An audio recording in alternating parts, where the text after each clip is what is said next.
Easy, Tauntaun. What is it? Wampa! Wampa! New Tauntaun, Wampa, and action figures, each sold separately. Han Solo! Help! Oh, no! It's got Luke! Wampa! Watch it, Tauntaun! Gotcha!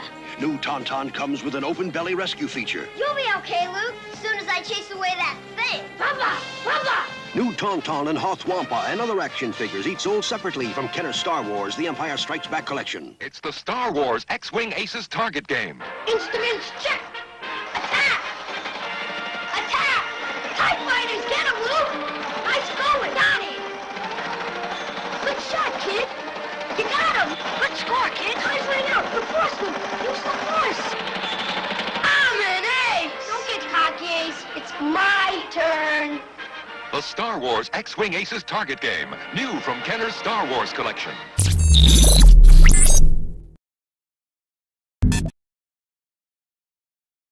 Going to take to, if you agree that Star Wars is in a challenging position, what's it going to take to get out of that? I think in terms of the fandom, I think it's getting a bit too inside baseball, and it's just kind of like you've got to know so much stuff about all. Like if I try explaining what the latest Star Wars argument is to someone who doesn't know, right? They'll be like, what you even talking about? I think the issue with Star Wars, and I've said this, is, and this is just something I feel about Hollywood in general. Not every single franchise needs 40 different TV shows and 40 movies. Sometimes it's okay to just have a trilogy. You know, you don't need to keep making. And it's kind of like that quote in Lord of the Rings where they say, if you like, you know, too much butter scraped over. No, not enough butter scraped over something about scraping butter over bread, and they don't have enough to do it. Bilbo says it.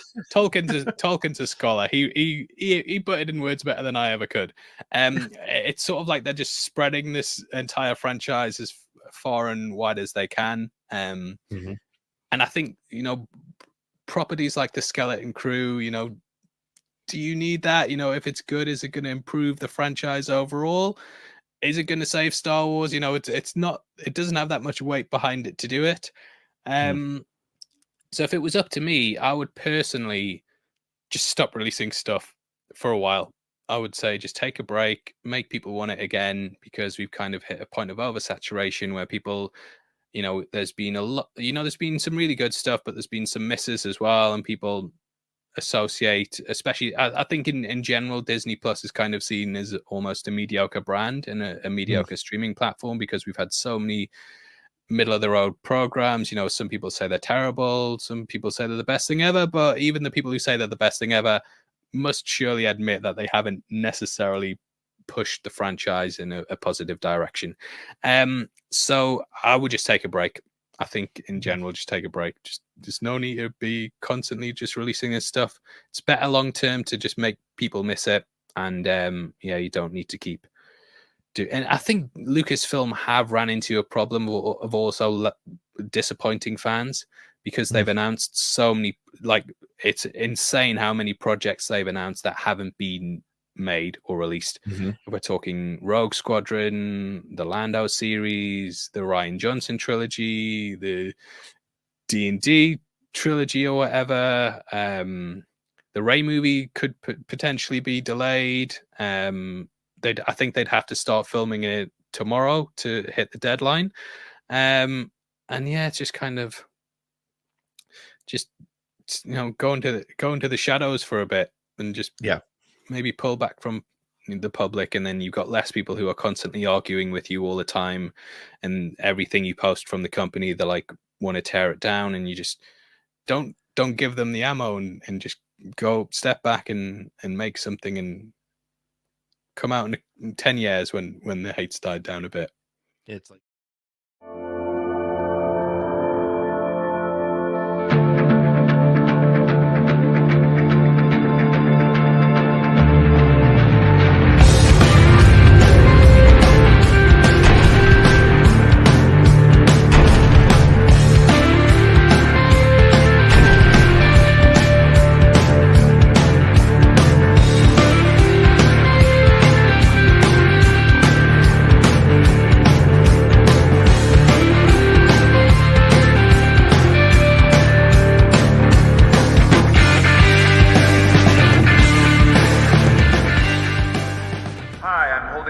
hugs? Where are those transmissions you sent? So who talks first? You talk first? I talk first? A communications disruption can mean only one thing. Okay, I'll hold.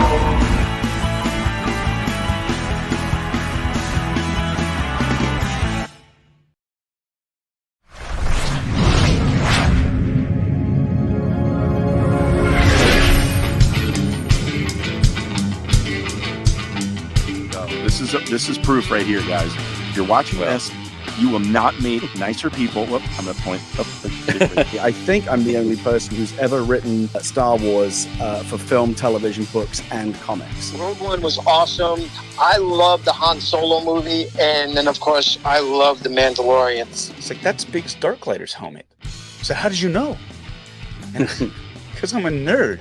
We cast you, and I told casting, I said, get Earl Brown to be Tonti. Holy shit, I've recreated Deadwood in space. The galaxy isn't growing to push people out. It's growing to let more people come in and find their love so that it's able to continue and create this connective tissue. There's Mark Hamill, there's Harrison Ford, there's Carrie Fisher. We're doing Star Wars. Yeah, and the Rancor bit hit, and I went running out of the theater screaming my head off. You know, and then you're just sitting with her as she's making dinner, you know, outside of an abandoned at AT-AT. Sorry. I've placed information vital to the survival of the rebellion into the memory systems of this 2 unit. You know, you have people like Favreau, Filoni, who are like, you know, super fans, like everyone on this Zoom. Casting and Jim on the beach, and people are like, no. I can literally hear people go, no. But, you know, I mean, I was doing my research, and Wedge was obviously a character that you had to use. Fears never left me. Again, we're such soulmates that her being older and me being older was exactly where we were meant to be. Coming back to a show that I dearly love and admire, so thanks for having me. Because Darth Vader was the scariest thing that had ever happened to anybody, and this guy literally looks like the devil. You don't do that. There is no trying. I have had the best time ever on Around the Galaxy. Thank you so much.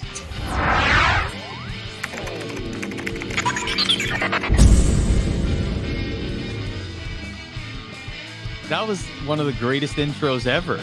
That was awesome. Oh my gosh, I have found my home. I have found my people. So you're telling me that YouTube has made memberships available for this content on the SSW network? Yes, they have. I'm guessing they haven't watched anything here. That's a little out of bounds. Okay, that wasn't very nice. Right, but, thank you. So tell me, first, how much does it cost? It's $2.99 a month. $2.99 a month. Yes, okay. yes. That's not $299. No, it's not. Okay. No. $2.99. Correct. Yes, okay. Yep. And what are they getting? Well, they're going to get things like early access to some of our videos. Access. Yeah, I mean, yeah. Almost all of your content is live streams. Well, that's true. You're also going to get some behind the scenes stuff. Okay, some behind the scenes and emojis. content. Let me show you some of these emojis. They're really cool. And cute little emojis. Yeah. That's nice. Yeah. Oh, look at that one. It's like a little drink. Yep. So that way when you guys do your goofy ass toasts, people can share them. Yeah. Okay. Nice. Yep. You're also going to get a membership bag. Oh, and a membership Yes, badge. a membership Very bag. nice. Yep. Very nice. And yeah. Yeah. Is that me? Yes, that is you. You're using my image as a membership badge? We are. We're well, I am completely behind this program I now. thought you Absolutely. might be. Yeah. But listen, if you're watching at home and you've decided that you want to spend $2.99 to support some crazy Star Wars fans, right? Well, this is the place to do it. Thank you. Not only will you get behind the scenes access and shout outs and right. All the some good other stuff. stuff, Yeah. you're going to get a badge with my image. Yes. What else could you ask for? Exactly. So you're supportive of this whole thing. Oh yeah, become a member today. Absolutely. Do it now. Are you one of the thousands of people who suffered after you watched the Acolyte trailer and realized that the cast was led by an Asian man and a black woman? Did you have feelings of anxiety when only 2 of the 8 speaking parts were from white men? Did the sight of a room full of Padawans consisting of only female humans and aliens elevate your stress level? Then ask your doctor about Get Bentium. Get Bentium is prescribed for the treatment of bigotry, misogyny, and homophobia. Before taking Getbentium, avoid using social media as it may cause worsening symptoms. Tell your doctor if you have feelings of regret or embarrassment, as these could be signs of recovery. You may not be happy that a queer woman is the showrunner or that the cast isn't all white guys, but at least now you have an option. Get bent. Getbentium. Use only as directed. Gatekeeping may be an early sign of racism. Liking a story that other people may not does not make you a shill. Clickbait will only take you so far in life.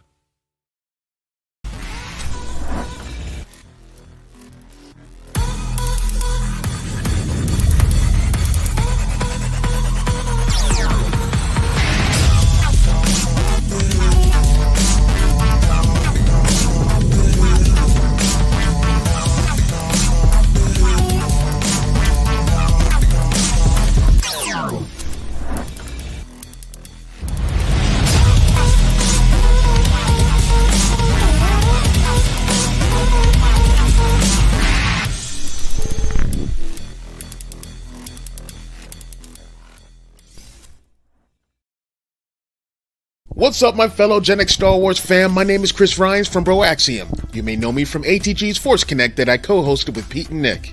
Now, I'm the owner and operator of Broaxium Outpost, an online shop for all your action figure and collectibles needs like Star Wars Black Series, G.I. Joe Classified, Star Wars Vintage Collection, Marvel Legends, Star Wars Black Series and Vintage Collection, Transformers Studio Series, Star Wars action figures, Masters of the Universe, and much, much more, including Star Wars action. Alright, I have a lot of Star Wars stuff, I'm just saying. Stop by and check out the store at www.broaxiumoutpost.com. Sign up to become a part of the Bounty Hunters Guild and stay updated on new pre-orders, sales, and exclusive Broaxium content. Find something you like? Use the promo code ATG5 for 5% off your first order. We have Star Wars figures, by the way.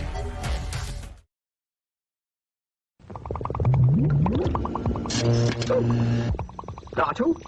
Where are you? R2? R2? Huh? R2, you're on fire! R2-D2, you found a cigarette! Well, I don't think smoking is grown up at all. Because it's very dangerous. Smoking does dreadful things to your lungs and is very bad for your heart. Well, I know I don't have one, but humans do, and I think we should set a good example. Well done, R2. Oh, hello. You know smoking is bad for your health, and it isn't grown up at all. So please, don't smoke. R2, do you really think I don't have a heart?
Hi, I'm holding for General Hugs.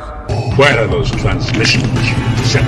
So who talks first? You talk first? I talk first. A communications disruption can mean only one thing. Okay, I'll hold.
Well, welcome to ATG Live, your Thursday night home for all things Star Wars. I'm Pete Fletzer, one of your hosts. I'm also joined, as usual, by Mr. Nick Milky. Nick, how you doing? It's hurricane season, Pete, and things have been very hurricaney here in Alabama, which attributed to my delay in getting here. I am so sorry to be late. Thank you to everyone who has hung in, who is watching, who is with us tonight. We're excited to bring you a fun show, but it was my fault. So here I am. It's ready to roll. It's all right. How's the weather down there? You guys doing all right? The rain is picking up. It's getting windy, I think. I mean, I'm not in the path of the hurricane directly, but we're going to get all the rain bands. And of course, with my job, part of my company is in Florida, in the vicinity of some of this area. So it's been a lot of extra prep and things happening, getting ready. Well, I'm glad you're there. I'm glad you're safe. Keep everybody safe. And those of you who are watching, who are in the path of the storm, stay safe. Be good, be safe, take care of your friends and your family, check on people, make sure everybody's doing okay. Well, it is Thursday night, which means it is ATG Live, your home for all things Star Wars. We do a little of this, we do a little of that, we do some conversation, and tonight we're going to dig in a little bit into sort of the state of, not the state of Star Wars. And I saw somebody in the chat, and I'm really sorry, Skywalker Academy, who said because we played a clip at the beginning from our podcast this week with heavy spoilers. The guest may have been a little bit negative. We're not negative, but he said, as much as I'd love to hear the answer, I'm off to another live show, which is positive. So sorry, you're not going to hang out and do that, but it is what it is. We are, though, going to look at, where is Disney with Star Wars? What has the result sort of been of the last 10 plus years of Disney owning Star Wars, or almost 10 years, 10 plus, owning the franchise, and what's the good, the bad, and what does that mean for the franchise? So we're going to get to all that as soon as we can, but we're going to do our normal stuff. Nick, why don't we start by taking a look at our fantasy sports ball thing? We called it. We called it. This was going to happen. This was going to be the week where this sort of thing happened. This week we had Around the Galaxies thing. We had the vote was for Imperials this week, and it was the first win for our friend Kelsey Puckett from ESPN. She has not had a win yet this season, but boy, did she have a win this week. I don't know how anybody other than Thrawn should have even been in the running. But it was, not only was it a big win, it was a very needed big win for her. And it was the biggest win that we've seen all season. 74. Blew everybody out. Yeah, 74 to 10 to 16. It was not even close. However, what I was happy about was what it did to the standings. Even though I'm still in second place, I was able to inch forward another 4 points. And the Banthas, Kelsey's team, she's only 100 points out at this point. And we got 4 weeks left in the season. We got plenty of time left. Plenty of time left. Anybody's game at this point. But I hate to say it, I don't think she's going to win this week. And I'm going to put my money on myself this week. I think this is where I pass you again, Nick, in the standings, because this week coming up, we have bounty hunters. Bounty hunters. So we have, of course, I selected Boba Fett. My team's name is Boba Fletts, after all. You picked Mr. Din Djarin, the Mandalorian himself, and she picked Embo, which is a great freaking pick, but it's not gonna win. It's not gonna win. It's one of the coolest looking characters ever created for Star Wars. I might throw my vote toward Embo just because I think it's a cool choice. But that's what we have this week. Nick, what are your thoughts on this upcoming week? I think that you're 100% right. I think that Embo doesn't stand a chance. Embo, I mean, I picked Agent Callus this last week and I got 10%. So I don't, if it'll fall in that, similar territory, I don't know. We still have, Mon Mothma week, as Matt is eagerly anticipating. Yeah. Coming up somewhere down the road. But I'm actually very interested to see Boba versus Din. I have a feeling that could be closer than you think it's going to be, but I don't know. I just feel like when you think Star Wars, you think Bounty Hunter. You think Boba Fett.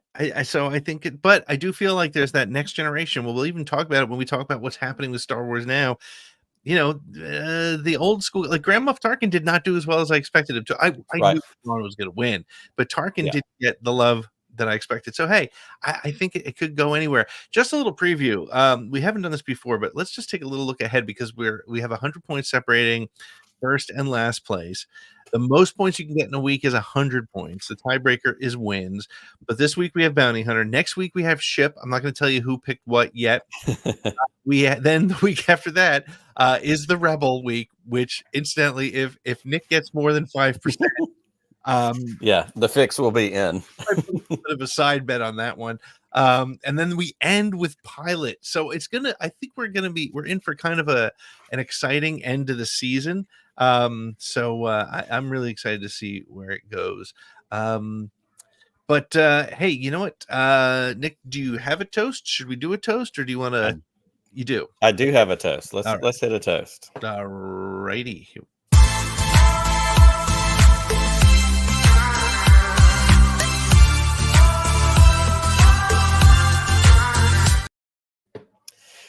There's a pretty straightforward toast this week, and if you have been on social media in the last couple of days, specifically yesterday, we had a couple of notable birthdays yesterday. We certainly had Donald Glover's birthday is yesterday. We had producer Lloyd's birthday was yesterday. Producer Lloyd could not join us tonight because he has an early work day tomorrow, also relating partially to the hurricane. So those are two key Star Wars birthdays, producer Lloyd and Donald Glover. But yesterday was also Luke Skywalker's birthday. Mark Hamill himself, the man, the myth, the legend, the guy who so many of us wanted to be growing up, the guy who, embodied wide-eyed idealism and, coming from this desert planet, who has also grown up to be a lot of our favorite Joker. He's been this pop culture icon for easily 50 plus years, and that hasn't stopped. He engages on social media. Honestly, I'm saying this, Twitter is a hellscape. We all know it. A lot of us are still there. Mark Hamill is easily one of the brightest bright spots still existing on Twitter. He spent his birthday yesterday responding to people who wished him well, responding to people that he follows that, are just normal folks like us, and spreading joy and happiness in a time and on a platform that is not usually known for joy and happiness. So I am raising my glass tonight to Mark Hamill. We wish you the happiest of birthdays, sir. And we thank you for everything that you have done for all of us fans, all of us nerds. So to Mark Hamill, happy birthday. Cheers and happy Star Wars. Cheers. All right. Good. Well, hey, Nick, you know what? We're just gonna blow through the schedule here.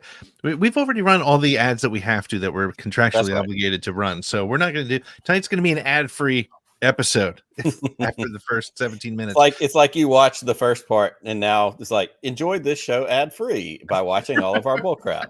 Right? Yeah, that's the Amazon model, right? They're like 5 minutes worth of commercials, and then you can enjoy this show ad-free if you put up with our other videos. Ad-free by the ads you just saw. But, hey, Nick, we got some news. What's on the list? Let's hit that news. We have this week we are diving in some of the biggest stories in the Star Wars universe. From the past week, The Mandalorian is coming to an end. There are whispers of the demise of the Rey movie. The Acolyte was over budget, and Cal Kestis may be coming to live action. So there's a whole lot to talk about. So let's get to it.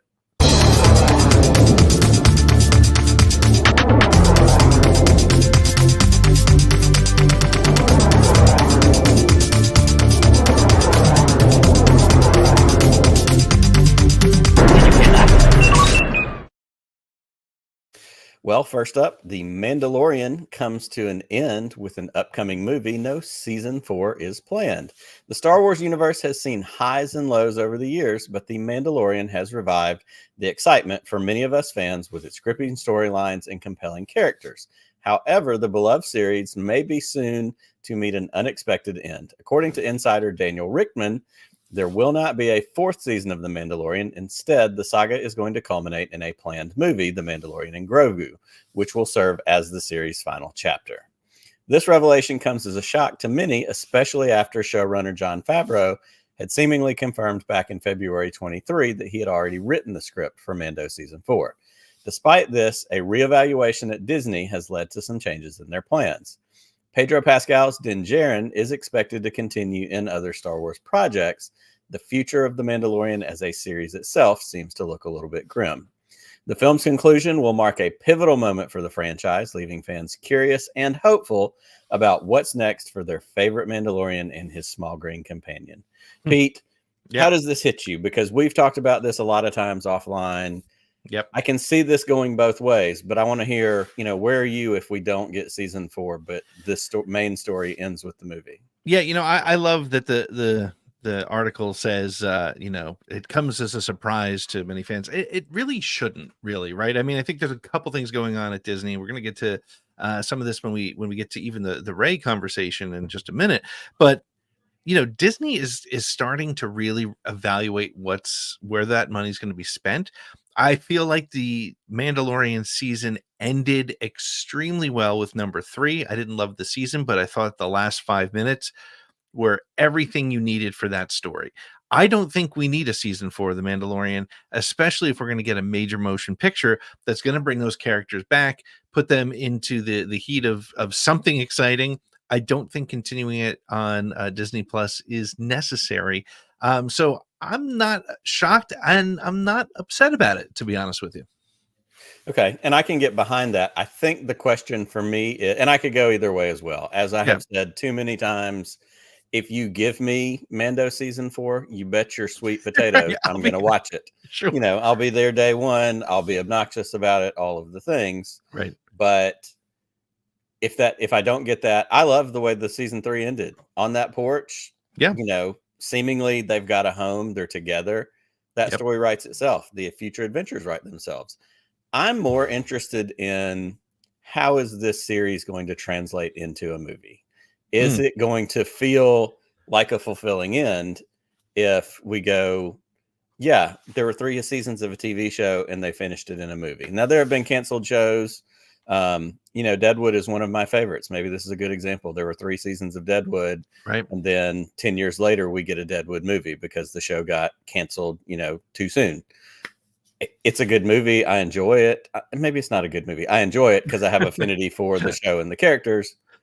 Is this going to be a similar situation? I don't know. But we're certainly going to find out how it's going to go and what it's potentially going to turn into. Yeah, I think it's a very, we said it, I think we said it when we first heard about the Mando and Grogu movie being planned in the first place. It is the safest bet that Disney has probably placed since buying the Star Wars franchise from Lucasfilm, right? It's going to be a success. It's going to do well. And I think if it's going to, because again, I don't think it's the end of Grogu. I don't think it's the end of Din Djarin. But it's going to be a nice sort of end to the story. So I'm all for it. And I can, like I said, I'm not disappointed. I agree with you. And either way, we're going to get more Mandalorian and Grogu. Sure. In which form, or is it twice as much as we thought, or is it half as much as we thought? Yep. It also is that interesting point of where else might that character show up if we only get a movie and not another series? Does he show up in a rumored Ahsoka season 2? Does he show up in... We don't know. That's the other intriguing part about all of that. For sure. Next up, we have rumors swirl about Rey's Star Wars movie, seemingly called A New Jedi Order. Rumors are swirling about the fate of Rey's upcoming Star Wars film, as I said, rumored to be entitled Star Wars New Jedi Order. Speculation suggests the movie is either delayed or canceled, but Disney has yet to confirm either of those things. New Jedi Order is set 15 years after the rise of Skywalker. It has been one of the most anticipated Star Wars projects, second only to the aforementioned Mandalorian Grogu movie. Despite this uncertainty, Lucasfilm has never officially announced a release date for this movie, so making any claims of delay speculative at best. Many had assumed the movie would be released in December of 2026, but that remains unconfirmed. Recent reports indicate December 26 slot may instead be filled by The Mandalorian and Grogu. Actress Daisy Ridley, who plays Rey, has confirmed that she has yet to see a script for the movie, adding fuel to the rumors. However, with no set release date and more than 2 years left until the assumed release, Lucasfilm still has ample time to complete production. Until an official statement is made, rumors about the film's delay or cancellation, of course, remain unfounded. Pete, this is one of those things, and we're going to get into this kind of in our deep dive in a little bit. We got into it some last week talking about our 10-year plan. We've heard Bob Iger say we're dialing things back. I don't personally think that this movie is canceled. I think it could be delayed, but guess what? Pre-production is nothing but delays based on the people I've talked to who work in this industry. Yep. Do you think, we're going to go with an odds betting kind of question here. Yeah. Is it more possible in your mind that it's delayed or that it doesn't happen at all? I think it's much more likely that it's delayed. Of course, the longer it gets delayed, the less likely it is to happen. I think you also have to weigh in Daisy's recent health issues. So I think that has something to do with it. I think we should all rejoice in the fact that Lucasfilm is saying, hey, we're not sure if this is ready to start, so let's do it right. I don't think they've done that in their last handful of series. I think they've been looking to get things out the door. So please take your time with it. Do it right. I think it's going to happen. I think the thing that and we've said it now for 4 years. We've said it since 2020 when Kathleen Kennedy stood in front of that giant wall of titles, which the majority of which have been canceled. Yep. They got to be careful with how they're putting these things out. I really don't believe they would have walked Daisy on stage at Celebration last year if this wasn't going to happen.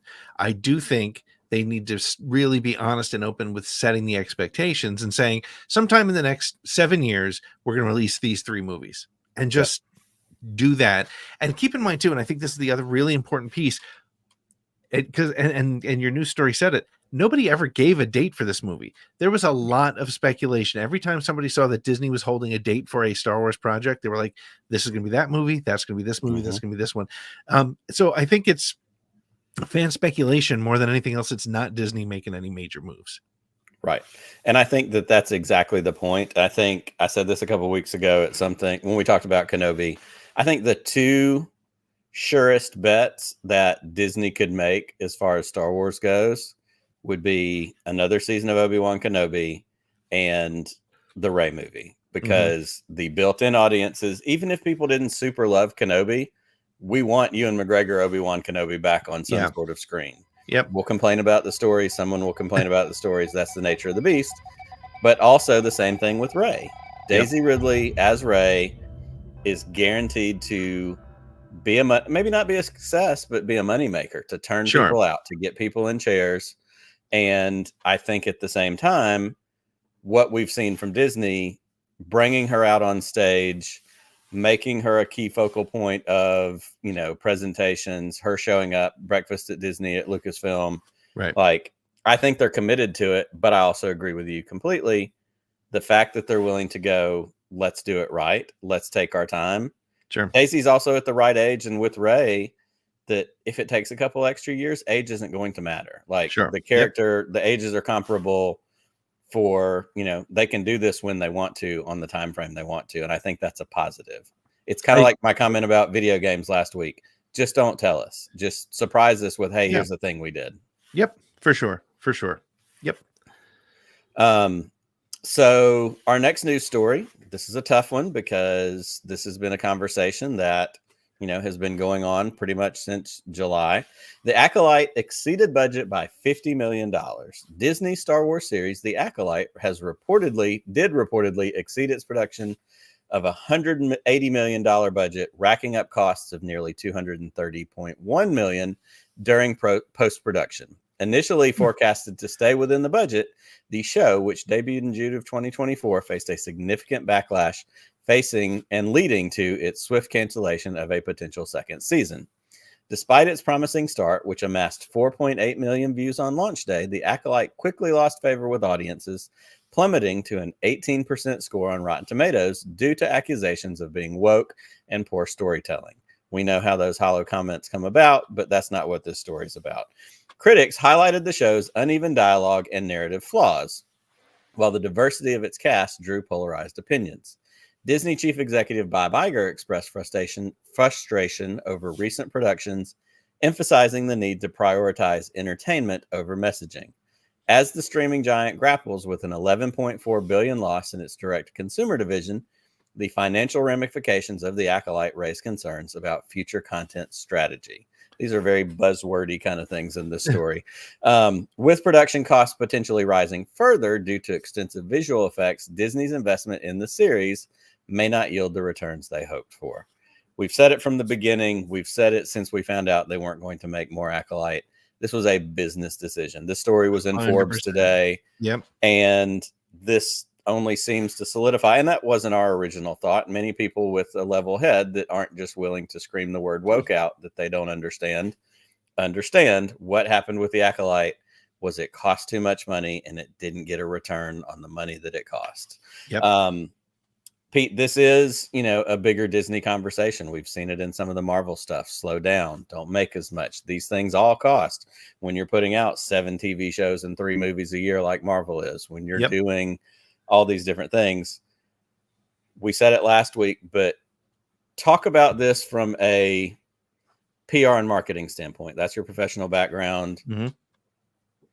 We're putting out shows that are over budget and they're not doing great.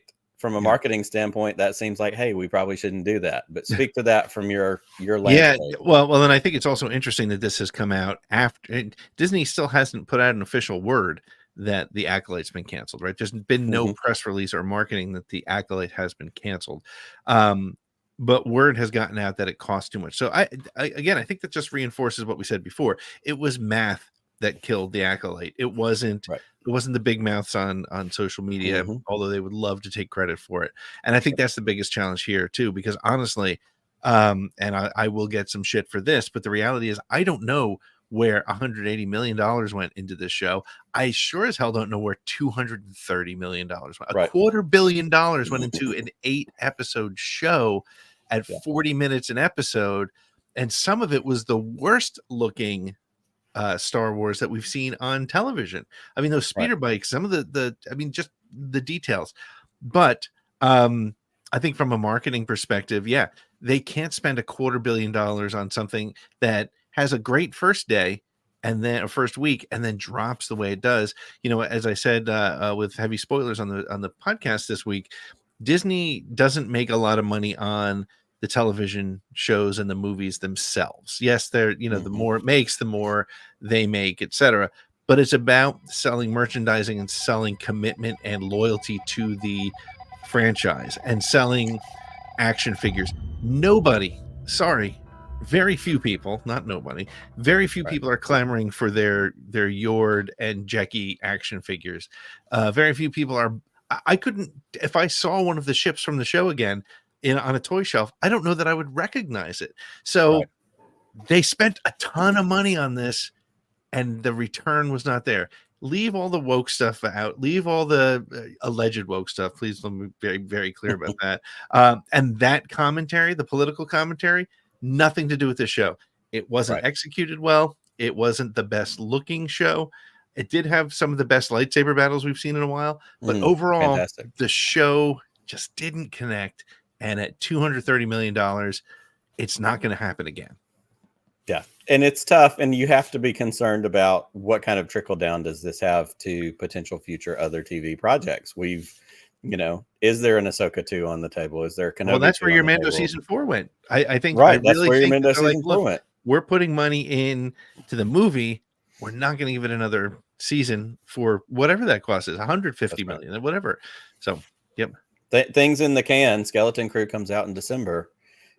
How is this going to play into that? We don't know. The production's done, but those stories, like anything else, will come out as the show debuts and as we move through that process. So we will see, but it's a reminder, kids, entertainment is a business. And as the old saying goes, there's no business like show business. And this is just, further proof to that as well.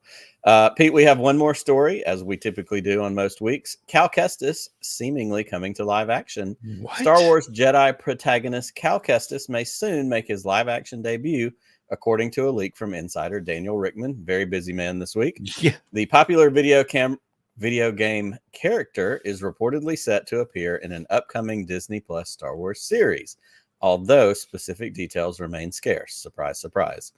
One key question still up in the air is whether Cameron Monaghan, who portrays Cal through voice and motion capture in the games, will reprise his role. While it seems likely, given Monaghan's age and connection to the character, there has again been no official confirmation.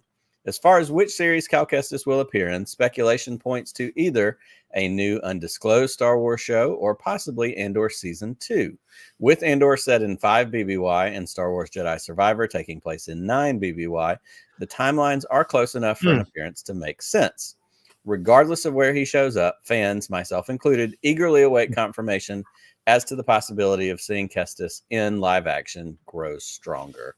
Pete, you have played both of the games. I have played the first game. I actually didn't download it last weekend, like I said, so I haven't played the second one yet. That's all right. Twofold question. Do you want to see Cameron as Cal in a live action Star Wars show, and where would you like to see him show up? I would absolutely love it. And in fact, I wouldn't mind just a show that's the Jedi Survivor, Jedi Fallen Order game extended into a live action series. I said it last week, and I really believe it. And I'm really, I think he's one of the more interesting characters we've gotten in a while. And to bring him to life would help expand the knowledge of this character. 90% of the average fans have no idea who Cal Kestis is, just because they don't play the video games. And it's a similar market to the challenge of people who don't know who Captain Rex is because they don't watch animation. So we're missing some good characters because of that. So yeah, let's bring him back. I'd prefer to see him in an Obi-Wan season 2, where there's a whole thing about the path and trying to bring all that stuff together. I think that would be great.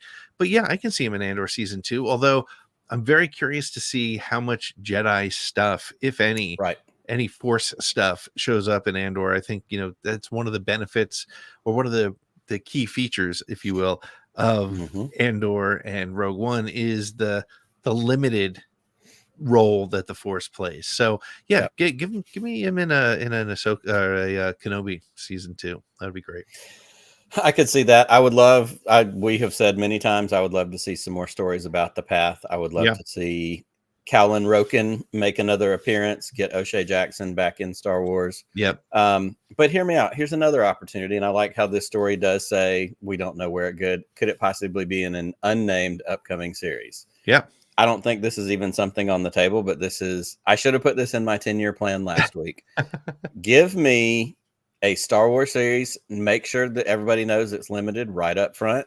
8 episodes, 6 episodes. You could do 6, make them an hour long. Give me a series set between Fallen Order and Survivor. What is Cal up to?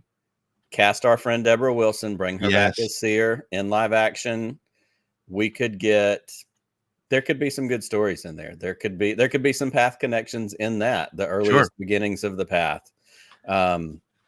But let's make that a standalone thing, because I think there's enough of an audience from the video games as well as from the harder core nerds like us who, give me minutia. If somebody had made Shadows of the Empire into a 6-episode TV series, people would have eaten that up. Yeah, they would.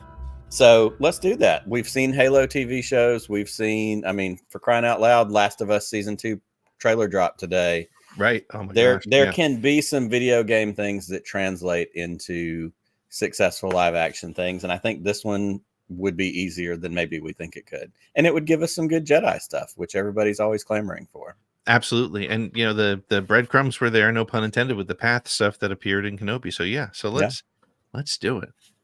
Well, Nick, that was a lot. It's amazing for a season, a franchise that's dead, allegedly, according to YouTube. Every week we have more stuff to talk about. There's a ton of things going on, and we're gonna dig into that. We'll just jump straight into our next segment here.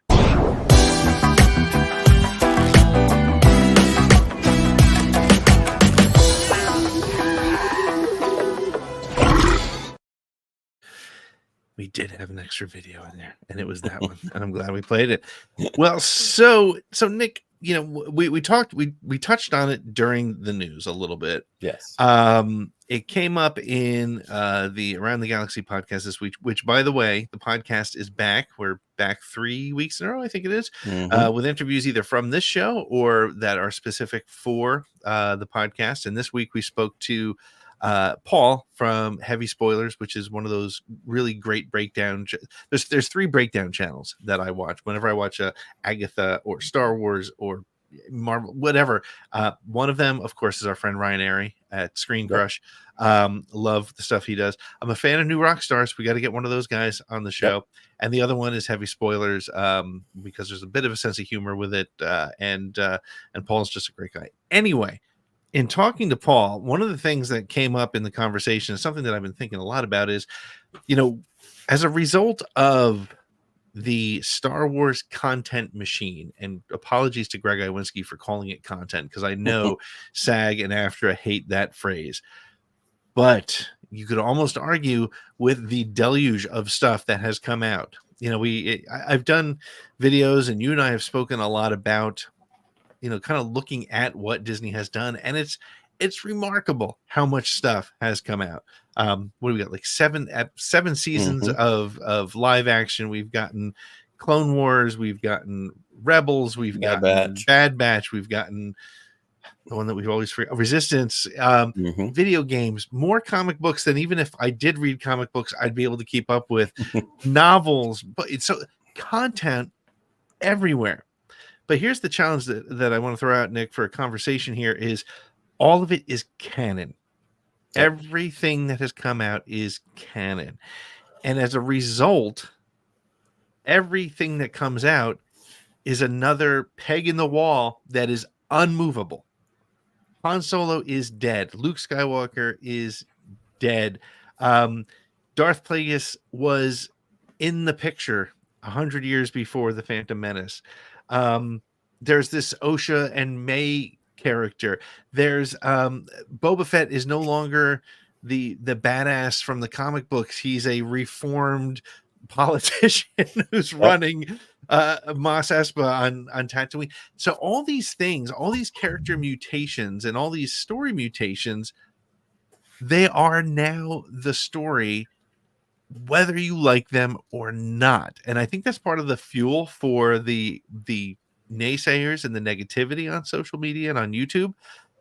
And it's a good thing and it's a bad thing. Nick, just maybe what are your thoughts on what this sort of demand, you know, because they have to feed this beast, this what was it, $4.5 billion? Yeah. $4.3 billion beast. They have to feed it. It has to keep producing. And as a result, we've got a lot of content. We have.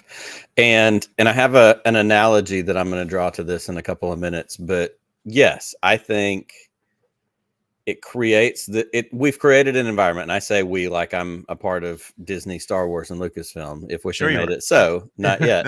But we've created we've created an economy. It's an economy of several things. It's an economy of actual money.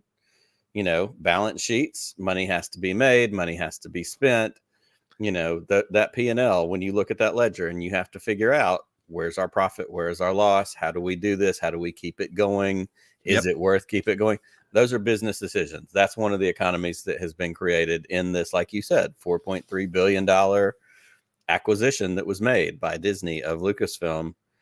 But there's also no economy of fandom, which is influenced by things like social media, merchandise sales, con attendances, events. Like, it creates a whole separate aspect of this that all of those things have to be juggled. And in a corporate environment, that's a lot of balls to be juggled in the air. And that requires a lot of people with specific skill sets, almost like Liam Neeson in Taken, but in a way different manner.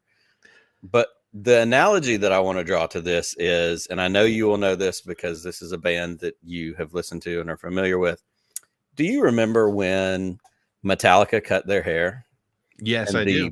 Yeah. Big deal that was. And what did everybody say about Metallica when they cut their hair? Said they sold out. They sold out. Yep. They went corporate. Yep. They weren't Metallica anymore. And what they did, Metallica has continued to make music. Not all of it well received. They've had videos, they've had movies about, them as a band and sobriety and all these different things. I think that Lucasfilm, pre-purchased by Disney, was old long hair Metallica. Right. Independent, rocking, doing their thing, pedal to the metal. George Lucas, I mean, it's his company. Yep. Owned by anybody, not beholden to anybody. Out here, if he wants to make 3 prequel movies and make it as green and blue screen as he possibly he can, because he's George F. Lucas. Right. Just like Metallica. You know what? We want to do a symphonic album. We want to go out there. We're Metallica. Yep. George Lucas got tired. Partially, I think George Lucas got tired of some of the assholes that are fans that, tried to take him and sue him out of Star Wars, all the things. Yep. And what that became was he said, hey, I'm going to sell. And he sold Star Wars he sold Lucasfilm to Disney. Yep. And that was Star Wars cutting its hair. Star Wars is still making content. Star Wars is still making albums. Star Wars still out there doing tours and concerts and all the things. And it's still good, but it's not the same. It's different. And there are people who only love long hair Metallica. Right. They only love, there's somebody out there who only loves Cliff Burton Metallica. There's somebody out there, Jason Newsted Metallica before, what's the guy's bass player's name now? Rob Trujillo. Yep. Rob. There's eras of Metallica the same way there's eras of Star Wars. And there's people, that's my Metallica. I mean, I listened to Metallica mostly in college. That was Jason territory. Mm-hmm. Trujillo came along later. It's fine. That's Star Wars. We're in a new era of Star Wars. We've got our haircut. We've got corporate overlords. We've got people saying, yeah, we're glad you're here. Keep making stuff. But at some point, we're going to have to throw the brakes on. At some point, we're going to have to tell you, we don't really have the money for that. And so what I think that becomes, and the other analogy, this is what we talked about on the phone yesterday, I think it was, when we kind of spitballed this idea. Yeah.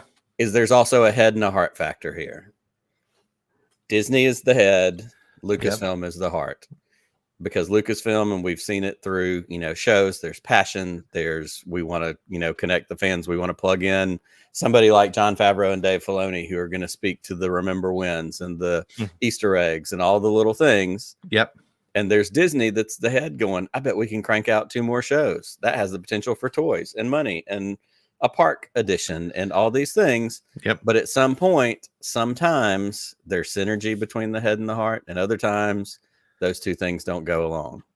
And I think, as again, you referenced it before, and I'll reference it again, as a marketer. I think Disney believes that the more they put out, the more they will have to market, the more they will have to sell. I mean, and that's just basic, the supply and demand. But the reality is, if all they sold were Luke Skywalker and Princess Leia and Darth Vader dolls, they would sell out of them every single time. There's something about the fact that stuff was so classic, and the reason people became Star Wars fans. And, I'll even throw in prequel stuff in there, right? Throw in your Jar Jar Binks stuff, throw in your Queen Amidala stuff, throw in your pod racing stuff, your young Anakin. That stuff will sell still. I think if Disney, we'll never know, of course, and this is probably a ridiculous thing to say, but if Disney had bought the Lucasfilm franchise and didn't create new movies and created only, let's say, The Mandalorian, because The Mandalorian is incredibly well received. It's been the best received thing they've done. I mean, you could say the $4 billion, what is the $1 billion? What was it? $5 billion for the first 3 films, right? Take that out just for a second. If they relied on merchandising and selling the nostalgia of Star Wars, and you can't get stuck in nostalgia because that causes complacency, and it gets stale and it gets stagnant, but that's what people will buy. It's wild to me that Batuu is the location for Galaxy's Edge. Right. And I hate to say it because people, this was one of the arguments by the anti-Disney folks at one point, but you're starting to see Disney recognize, hey, you know what? We're going to have some days where Vader's going to walk around, where Leia's going to be there, and Boba Fett is going to come through, because that's what people know. I think Galaxy's Edge would have been more successful if it was Mos Eisley, or even Mos Espa, right? Or one of or some random other Mos somewhere in Tatooine. because that's what people know. And what's happened now, though, and I think this is the challenge, and this is where the storytelling challenge is going to come. And another reason to slow down, perhaps, is all these things that they have now put, all these speed bumps to telling the story because of the fact that they rushed things out. And maybe not rush things out, but they put things, there was this constant delivery of content. So, the Mandalorian story didn't grow organically. It was kind of rushed through season 3 of Mandalorian. Obi-Wan Kenobi did not just live on Tatooine for 19 years. That's okay. I think we're all kind of okay. Yep, I get that. But the Leia story felt a little jarring, and now that's officially part of the story. And now I do understand to a degree why the old school fans get upset about it, because it changes everything. I mean, honestly, you can't, and for better or worse, and it's a personal taste thing. For me, I actually think it's kind of cool now when Vader faces Obi-Wan on the Death Star. That battle's got a little bit of a different, it's got more weight to it. Correct. Leia calling out to Obi-Wan to be the help she needs in A New Hope. Yep. It means it's got a little bit different weight to it now, and that's really cool.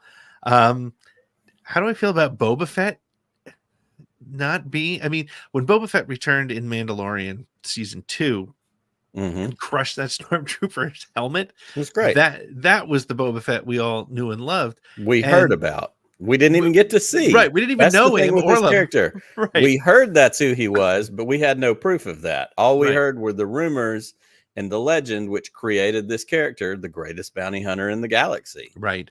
But we had never witnessed that. We witnessed him getting punked out by a blind Han Solo. Right. And maybe this is what Disney needs to do, is just recognize that some stories don't need to be told. Right. And Solo, a Star Wars story, I didn't need to see how Han got his gun. I didn't need, I'm still, in my head, I'm still ignoring the whole Solo, where his last name came from. Yes. I'm like, okay, that's silly. I'm going to let that go. We don't need all that information. So, but again, the challenge is now these are firmly rooted things, because Disney and Lucasfilm, perhaps rightly so, are so beholden to this commitment to canon. They have said, if it happens on screen, it happened. If it happened in the comic books, it happened. So I don't know. I mean, how do you feel about the character changes that have come as a result of the last several years of content creation? I think for the most part, I don't get too hung up in the character changes. I don't think there's been anything so egregious that, like, I mean, Luke Skywalker still shows up and he's Luke Skywalker and he's missing a hand and he's got a green lightsaber. And, if Luke Skywalker showed up and, I don't know, I don't want to even say this because it turns me into one of those guys. But like, if Luke Skywalker all of a sudden had green hair, right? Be like, what? I mean, here's the thing. Michael Jordan retired from basketball. He comes back to basketball and he's wearing 45. You're like, I mean, it's Michael Jordan, but it's not quite right. Like something's off. Maybe that's even the analogy for Batu and Tatooine. Like, oh, we're building a Star Wars park. It's going to be awesome. And then you get there and you're like, wait, Michael Jordan plays for the Wizards? I mean, it's Michael Jordan. It's Star Wars, but something. Why couldn't it just be the Bulls? Why couldn't it just be? So I think as a general, I mean, my God, if we're really mad about Ki-Adi-Mundi's damn birthday, what are we talking about? For sure. Character wise, I don't think I really have any complaints. I mean, honestly, the character things that have happened that people lost their mind over. I love that R5D4 is back and got a continuation of a story. Yeah. My favorite story from that first, the book with all the short stories was the R5D4 story and how it was a choice. And he knew what he had to do to help R2. Like, that's fantastic. That's fun. Cobb Vanth, we love the Chuck Wendig books. Cobb Vanth, my love for Timothy Oliphant aside, it was fun. It was a great character. This is where the armor came from. This is where the armor went. Those stories and those decisions were fine. Here's my kind of volley back question for you, and I don't think I answered yours because really I'm fine with the character stuff. And to be clear, I'm not totally. I'm not pissed off about the character stuff. No, I hear that. But we now have new mileposts and different things that we're Right. It's a different environment. It's a different world. So here's the question now with Disney Star Wars, kind of talking about it from that head and the heart business standpoint kind of thing. Yep. And greetings, JD. Good to see you, my friend. Hey, JD. Here's the question. At this point, George Lucas sold Star Wars for $4 billion. Yep. We did the story months ago. It's out there. If I had Googled it 5 seconds ago, I'd know. But at this point, they've made back like $12 billion. Yeah. Between the movies, the merchandising, all the things. Yep. So at this point, is Star Wars like a house that's paid off? Can they dial? Obviously, you have to pay to keep it going. There's upkeep, there's insurance, there's taxes, there's all the things. But should the pressure from Disney as a corporation who owns Star Wars and Lucasfilm, should the pressure be on let's turn it into an Airbnb and rent it out all the time? Or should the thing be on let's maintain this thing so it can last and we can hand it down to our kids? Not that we need to add a pool and add bells and whistles and make it attractional so that we're getting new renters and new people to stay here. But should it be, let's take care of it. We've paid for it 3 times over. Yep. Let's do a movie and a show a year. Your plan last week, I've thought about it a bunch since last Thursday. I've said before, I want to miss Star Wars. Give me time to be excited for a thing to come out. Maybe that's the state that we're in, but it's a corporate thing. So there's always going to be that push to, if it's not making money, should we kill it? Which that's not the plan either. But it can be a legacy because of what it's already been for 50 years now. I don't know if any of that made sense. Well, yeah, it did. And I think if you look at the live action remakes of the classic Disney cartoons, which have not done great at the box office, it's proof that kids will still love Ariel. Kids will still love Lion King, Lion King, all of them. They will love those stories. They will be able to sell stuff. They will be attractions at the park without renewing them, without bringing them back to life. I do think that Star Wars is definitely in the let's renovate and keep it clean and get it back to where it was state. Again, as we've said before, we are dyed-in-the-wool shills. We will do whatever we need to do. And we will watch everything because we're big, giant fans. That said, I would love to see data that shows the impact of a new Star Wars show on Disney Plus subscriptions. Does it maintain subscriptions? Does it create new subscriptions? I would say probably not. I would say, but is that even, I'm sorry to interrupt, but is that even a fair metric at this point? Because let's say, and I like enough things and, I have enough nostalgia for the fact that I can still go watch Sword in the Stone and animated Robin Hood from the 60s on Disney Plus. But if my only thing is Star Wars, it's not Marvel, it's not whatever, is that even a fair metric anymore?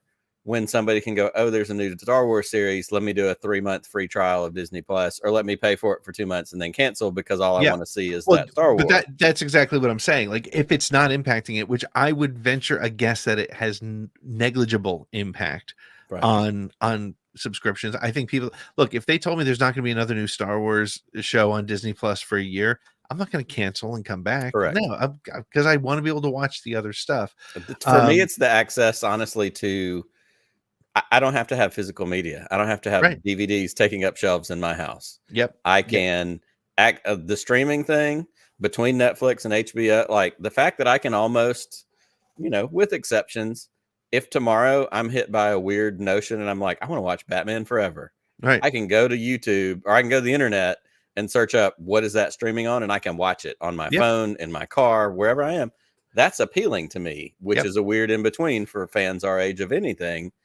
But you're right. It's what is the impact on, because part of their whole business model has to be creating new subscribers in order to generate funds to make new things. And I think I don't want to get hung up too much on. I was using that as a stepping stone because I don't think it's the subscriptions to Disney Plus that is why Star Wars is doing what they're.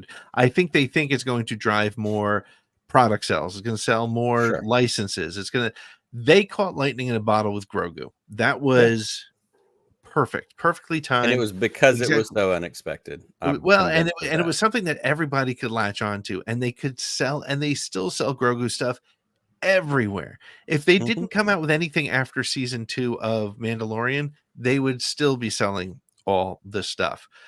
People aren't buying Cassian Andor action figures. I don't care how much they love the show.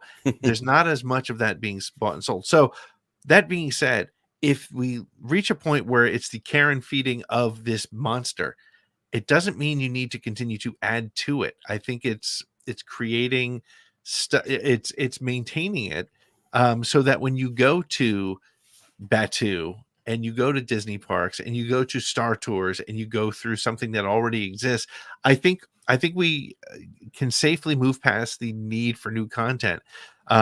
If something's going to have an impact on the story, Andor, yes, give that to me, because I think it's going to be very well done. Do I need another season of Acolyte? I don't. I mean, it was a cool story, but put it in books, put it in comics, put it where people will want to read it. And it's not going to cost $50 million over budget. I'm still I can't get past that. But no, I think we're at a point, because of the fact that now, again, we have this intense output of content, which has now put all these stakes in the ground along the way of things that they have to do, things they have to reference, things that that cannot change. And I think that that's the only challenge now for content creation moving forward.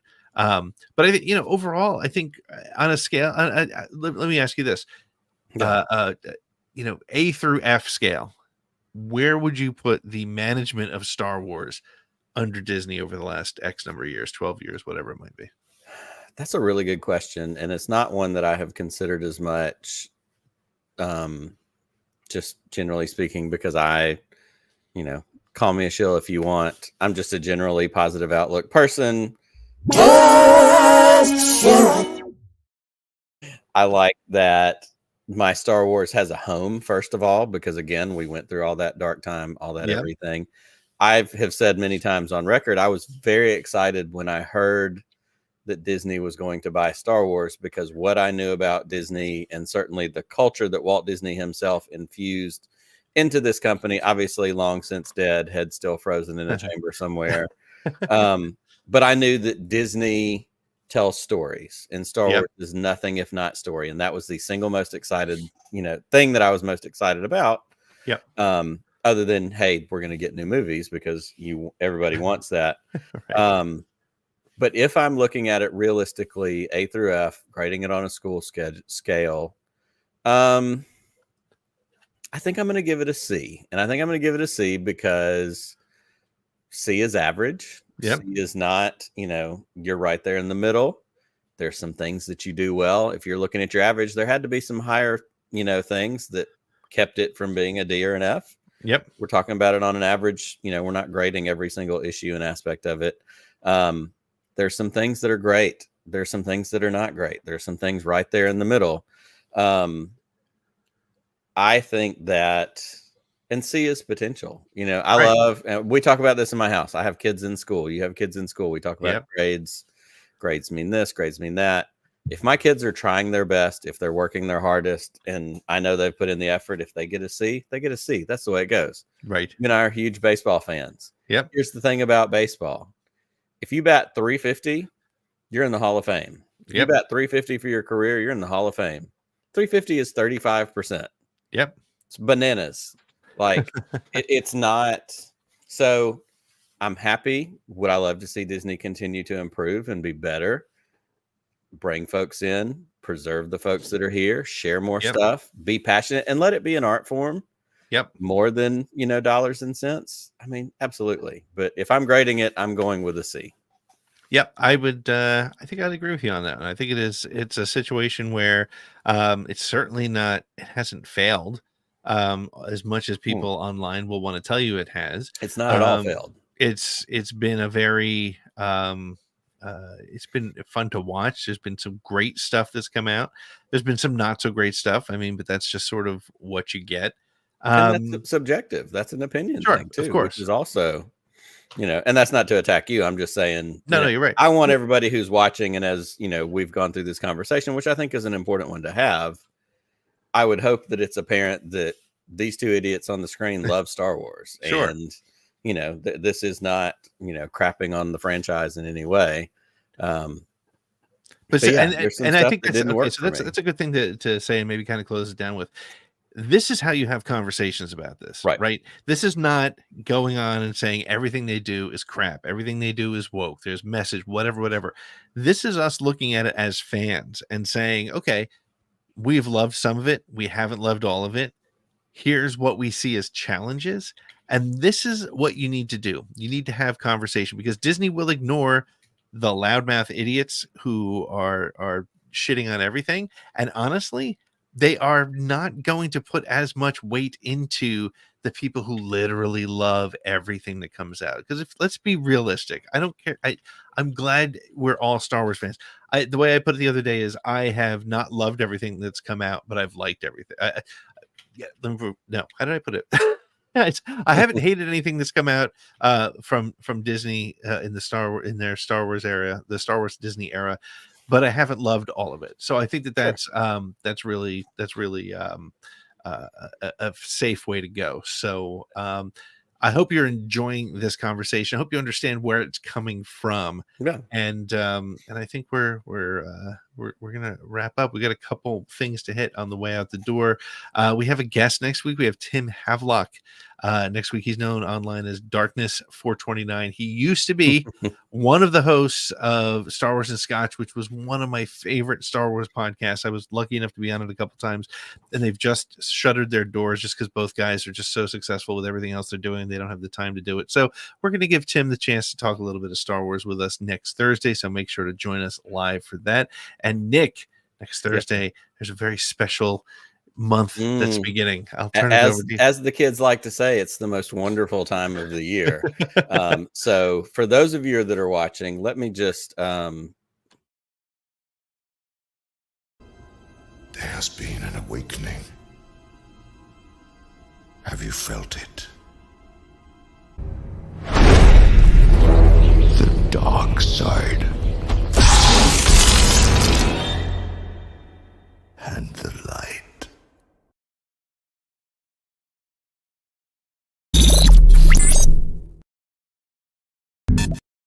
That's right, baby. It's back. Snoketoberfest is back. Dust off your Snokes, get them ready, get your glass, pick your poison.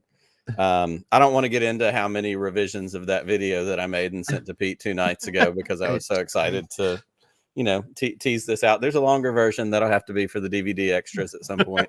But yeah, Snoketoberfest is back. It's my favorite time of the year. So get your chugs in. I've had a couple, trying to get back back up to my fighting weight. I got to spend this week practicing, because I've never been able to do it. I've never been able to achieve a full-on get Snoke. up to playing weight. But what we've done this year, and I'm excited about this, we've reached out to some friends, and every week my goal is that we're going to have a guest come in just for those quick 5 minutes, quick catch up. How you doing? And they're going to join us for our Snoketoberfest. That's going to be our toast in the month of October. I don't want to give away any names, but I have talked to a couple of friends who have already gone on eBay and ordered Snokes for themselves. So they want to fully commit to participating in this little bit of silliness that I like to enjoy and share. So it's October. It's time to drink beer really quickly and put action figures in it. Because people won't understand it, and that's why I love it so much. And if you become a member of our YouTube channel, we're going to give you a special badge for Snoketoberfest that you can use during Snoketoberfest to be a part of it. We'll put you on the screen. We might even have you join us. That's right. We may have to do like a Patreon, member Snoketober chug somewhere. I think we might have to do that for sure. Yep. For sure. There's a couple. I'm pretty sure JD will make us all look bad with a Snoketober chug. I feel like he could just he's not even gonna need the first line of the sentence. But so tune in next Thursday. We're gonna be digging into Snoketoberfest. We have the guest list is now full through November, so we're still booking people, authors. Unfortunately, for those of you that saw it online, we were going to have Alex Segura, who is writing the Jakku comics, or the what is it, the Battle of Jakku. Thank you. He's he had a last minute thing come up, so he wasn't able to join us. However, he will be joining us sometime soon. Yep, we're actively rescheduling that. In fact, I'm pretty sure that one's going to turn into an episode of ATG, which is even more perfect. So make sure to join us, keep up with us, and thank you very much for joining us tonight. We will be back next Thursday. Tim Havelock will be with us, and get your Snokes ready because Snoketoberfest starts next week. Nick, may the Force be with you. Always. Just one more round, friend, then homeward bound, friend. Don't forget me in your dreams. Just one more song, friend, and then so long, friend. The nights get shorter, it seems. Just one more rhyme, friend. Yes, it's a crime, friend. But you know time, friend. Time can fly. So it's good night, friend. Good night, but not goodbye.